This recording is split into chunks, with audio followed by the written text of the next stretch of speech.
റസൂലുള്ളാഹി സ്വല്ലല്ലാഹു അലൈഹി വസല്ലം ഒരിക്കലും അമിത പ്രശംസയോ അമിതമായ വാഴ്ത്തലോ പുകഴ്ത്തലോ ഇഷ്ടപ്പെട്ട വ്യക്തിത്വമല്ല.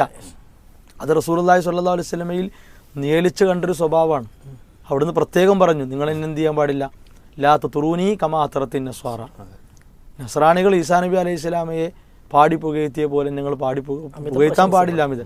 ഇത് നബിയെ പറ്റി അങ്ങനെ ഉള്ളതും നീ ഇല്ലാത്തതാണ് അധികം ഉള്ളത്. ചരിത്രവുമായി ബന്ധപ്പെട്ട് കുറച്ച് കാര്യങ്ങളൊക്കെ ഇതിൽ ഉണ്ട്.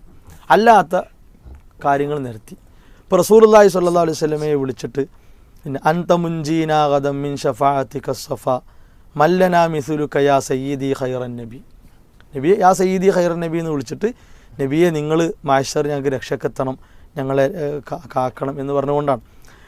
ഏറ്റവും അപകടകരമായ ഇതിലെ വരിയാണ് ഇർത്തക്കബുത്തു അലൽ ഖത്ത. കാരണം പാപഭാരം പേറി ഞാൻ വരികയാണ് നബി, ഈ സാധുവിൻ്റെ പാപങ്ങൾ നിങ്ങൾ അഷ്കു ഫീഹി യാ സയ്യിദി നബി, ഞാൻ ആവലാതി ബോധിപ്പിക്കണം. ശരിക്കൊരു വിശ്വാസി ആവലാതി ബോധിപ്പിക്കേണ്ടതും സങ്കടം പറയേണ്ടത് ആരോടാ? അള്ളാഹിനോടാണ്. ഒരു സംശയവുമില്ല. അസ്തഗ്ഫിറുല്ലാ അതൂബു ഇലല്ലാ റബ്ബി ഗഫിർലി നമ്മൾ പറയേണ്ട അള്ളാഹ്. നിരാശ വേണ്ടെന്ന് ഖുർആൻ പഠിപ്പിച്ചാണ്. ഇനി ഇത്തരം ശിർക്കുകളെ ന്യായീകരിക്കാൻ അള്ളാഹുവിൻ്റെ കലാമിനെ ഒരു മടിയുമില്ലാതെ വളച്ചൊടിക്കുക, ഇവർ കണ്ടതിലേക്ക് ആയത്തിനെ കൊണ്ടുവരും. അപ്പോൾ ഇത്രയും കാലം ലോകത്ത് അഹ്ലുസുന്ന വൽ ജമാഅയുടെ പണ്ഡിതന്മാരെടുത്ത പണിയൊക്കെ എന്തിനാണ്? അവർക്കൊന്നും ഇപ്പോൾ ഈ മങ്കൂസ് മൗലിദ് ബാധകമല്ലേ? അല്ലെങ്കിൽ നബി സല്ലല്ലാഹു അലൈഹി വസല്ലമയെ ഇങ്ങനെ പ്രകീർത്തിച്ചിട്ട് പിന്നെ അവരാരും ഇങ്ങനത്തെ കാര്യങ്ങളൊന്നും പറഞ്ഞിട്ടില്ല. അപ്പോൾ ഇവിടെ അദ്ദേഹത്തിൻ്റെ സംസാരത്തിൽ മദീനയാണല്ലോ. ശരിക്കും എന്താ വെച്ചാൽ ഇവർക്ക് മദീനയോടുള്ള ഒരു പ്രേമം എന്നാണ് പറയേണ്ടത്. കാരണം ഓരോ പ്രയോഗം അങ്ങനെയാണ്. അതെ, അത് ഷിയാക്കളിൽ നിന്ന് കിട്ടിയതാണ്. കാരണം ഷിയാക്കൾക്ക് പരിശുദ്ധ ഹറമിനേക്കാളും പ്രധാനം ഏതാണ്? മദീനയാണ്. ഷിയാക്കളുടെ എല്ലാ ആചാരങ്ങളും ആഘോഷങ്ങളും അന്ധവിശ്വാസങ്ങളും ഒക്കെ മദീന കേന്ദ്രീകരിച്ചിട്ടാണ്. സൂഫികളും അങ്ങനെ തന്നെയാണ്, ബറേൽവികളും അങ്ങനെ തന്നെയാണ്. ഒരർത്ഥത്തിൽ പറഞ്ഞാൽ അവർക്ക് മക്കയോട് ദേഷ്യവും അരിശുമാണ്, മദീനയോട്. എന്നാൽ അത് യഥാർത്ഥ സ്നേഹമാണോ? അല്ല, അത് ഒരു അതിര് വിട്ട് എവിടെയോ എത്തിയ സ്നേഹവും പ്രേമമാണ് അവർ പ്രകടിപ്പിക്കുന്നത്. അപ്പോൾ അതേ വഴിയാണ് ആരെടുക്കുന്നത്? നാട്ടിലെ സമസ്തകൾ. പക്ഷേ അവിടുത്തെ ആ പച്ചക്കുബ്ബൻ്റെ പേര് പറഞ്ഞിട്ടും റൗള പറഞ്ഞിട്ടും പിന്നെ നബിനെങ്ങനെ വർണ്ണിക്കുക എന്നൊക്കെ പറയുമ്പോൾ ആളുകൾ ഈ വൈകാരിക സംസാരം കേൾക്കുമ്പോൾ അതിൽ വീഴാണ്, ആകർഷിതരാകുക. അപ്പോൾ അവിടെയാണ് ഈ അപകടം നമ്മളൊന്നുകൂടി ബോധ്യപ്പെടുത്തേണ്ടത്. ഇനി ഇന്നനാൻ എർജു ഇല കേസി ഹൗദിക്കലിൽ ആതിഷ് യൗമ നശ്രി കിതാബിൻ യാ സയ്യിദി ഖൈറൻ നബി.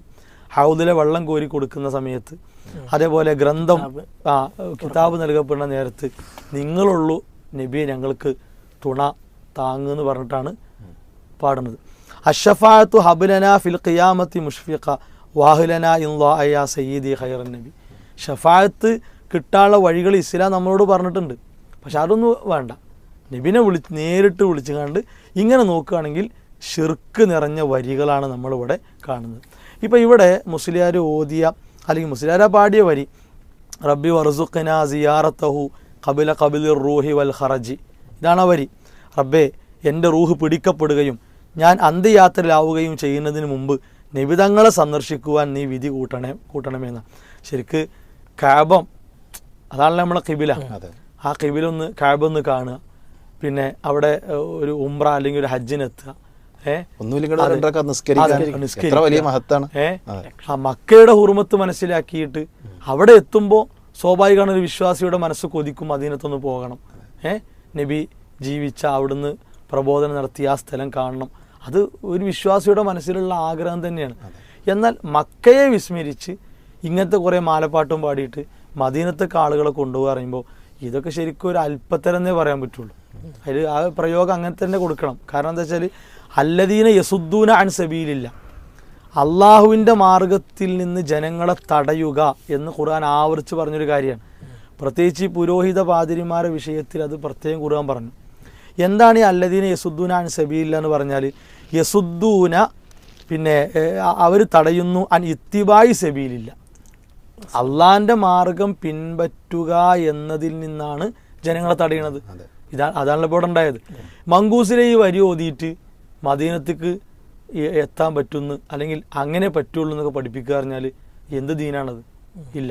നബി സല്ലല്ലാഹു അലൈഹി വസല്ലം അവിടുന്ന് എന്തെങ്കിലും ഒരു പ്രശംസയായിട്ട് പറഞ്ഞ കാര്യം ഇത് നിങ്ങൾ ചെയ്യുകയാണെങ്കിൽ നിങ്ങൾക്ക് മദീനത്തേക്ക് എത്താം എന്ന് പറഞ്ഞിട്ട് ഇപ്പോൾ സ്വഹാബികൾ നബി സല്ലല്ലാഹു അലൈഹി വസല്ലമയെ പറ്റി കുറേ കാര്യങ്ങൾ പറഞ്ഞതുണ്ട്. അത് എടുത്തു പറഞ്ഞിട്ട് ഇത് നിങ്ങൾ പറഞ്ഞ ഞങ്ങൾക്ക് മദീനത്തേക്ക് എത്താം എന്നെവിടെയും പറഞ്ഞിട്ടില്ല.